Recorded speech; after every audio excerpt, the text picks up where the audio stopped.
The poor accuracy I mentioned in part 1 was unacceptable, and my first thought was to take the rifle back to where I had bought it for an exchange or a refund.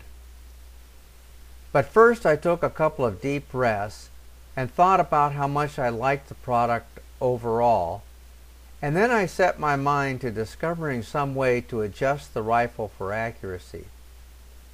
I knew the outer sheet metal barrel was not the real barrel, and that there must be a thinner one inside, and perhaps that could be adjusted.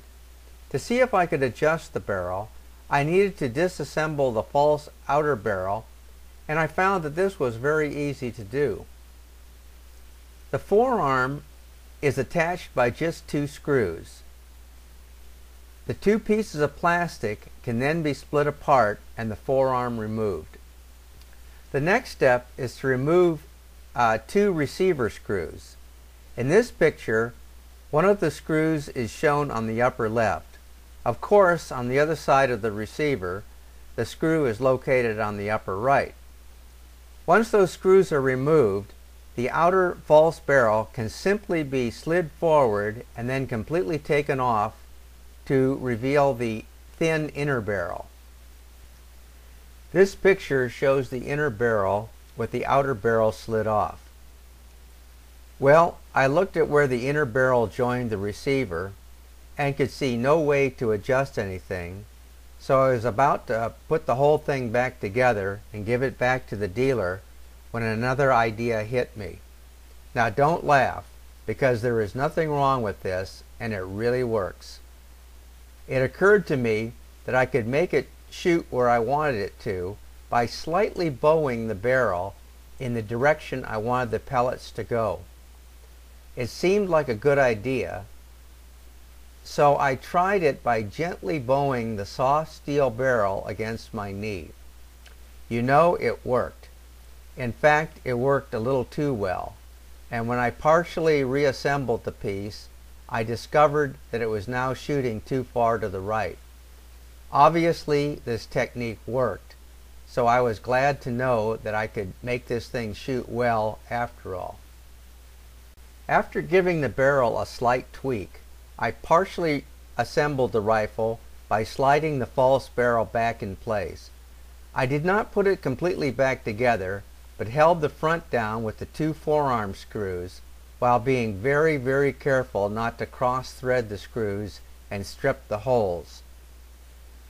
I left out the receiver screws because the false barrel sits in there pretty tightly without them. I then cranked the up and down and side adjustments on the scope to their center positions and proceeded to shoot a round of 5 shots. The ammo for these little pieces is not very precise. I'll talk more about that later. You get some flyers, so you must not rely on just 1 or 2 shots, but you should try to establish a pattern before you decide where the thing is actually shooting. It is a good idea to not completely assemble the rifle because it takes several experimental efforts to get the inner barrel tweaked just right, and so you will need to take the false barrel off and back on several times.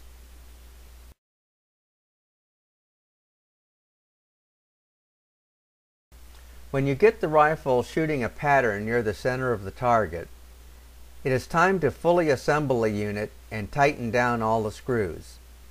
The scope's adjustments can then be used to fine-tune just where you want the pellets to land. Because the outer false barrel is rigid and precisely holds and protects the inner barrel, your corrections are permanent and your aim point should never change again. You now have a very accurate rifle and you have spent very little money making it so. Before ending this presentation, I want to say a few more things. First, the pellets I've been using do not look like they are made with a high degree of precision. But even so, at 22 yards, you can get some pretty good patterns. By the way, the aim point is almost exactly the same at 22 yards when the scope is set for 11 yards. The only problem is that you get a lot of flyers at that range. I blame a lot of those flyers on the ammunition because I noticed that the muzzle velocity didn't vary much from shot to shot. So the only real variable must have been the imperfections of the pellets. I plan to try some really high quality pellets to see if my long range shooting improves. While I was doing all this experimenting, I set up an electronic bullet chronograph. The chronograph worked perfectly with these little pellets, and the only shot not recorded was one where I hit the top of the chronograph. Fortunately, the soft lead pellet didn't penetrate the sheet metal housing and didn't hurt the chronograph. I found out that 5 pumps results in a muzzle velocity of about 520 feet per second. 7 pumps gives me about 600 feet per second. 10 pumps gave me 660 feet per second, and 15 pumps, not recommended by Daisy, gave me almost 700 feet per second. I noticed that the number of pumps didn't seem to affect the accuracy very much. Finally, I concluded that 7 pumps was just about optimum, because 7 pumps gives you a very hard-hitting velocity, and it gets harder to pump after that. Anything beyond 7 pumps is a waste of time and effort, in my opinion. Here's what a target looks like shot at 11 yards with flat-nosed pellets, and after adjusting the 880's barrel and its scope for accuracy. Here's a target also shot at 11 yards, but with standard steel BBs. As you can see, hitting the center of the target is more random.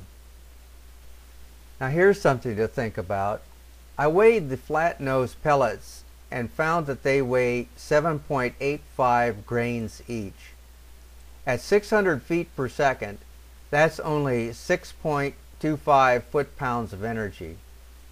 Compare that to a .22 long rifle, which is nearly 110 foot-pounds, or my 7mm Mauser, which is 2,300 foot-pounds.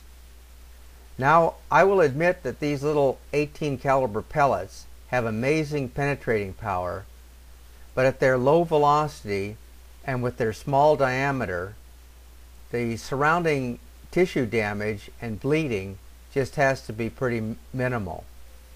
I will leave it to you to judge if it is ethical to hunt with one of these little air rifles. Personally, I would never use one on anything larger than a ground squirrel, a rat, or a nuisance bird, and only if it would be dangerous or otherwise impossible to use a .22.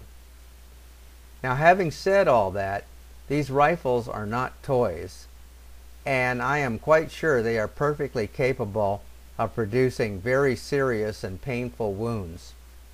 I have no idea if they will penetrate the bones of the human skull or how deeply they will go into the soft tissue of the rest of the body. But I'd rather not find out for myself. Thank you very much. If an ordinary BB gun can put your eye out, the 880S can do it with a vengeance.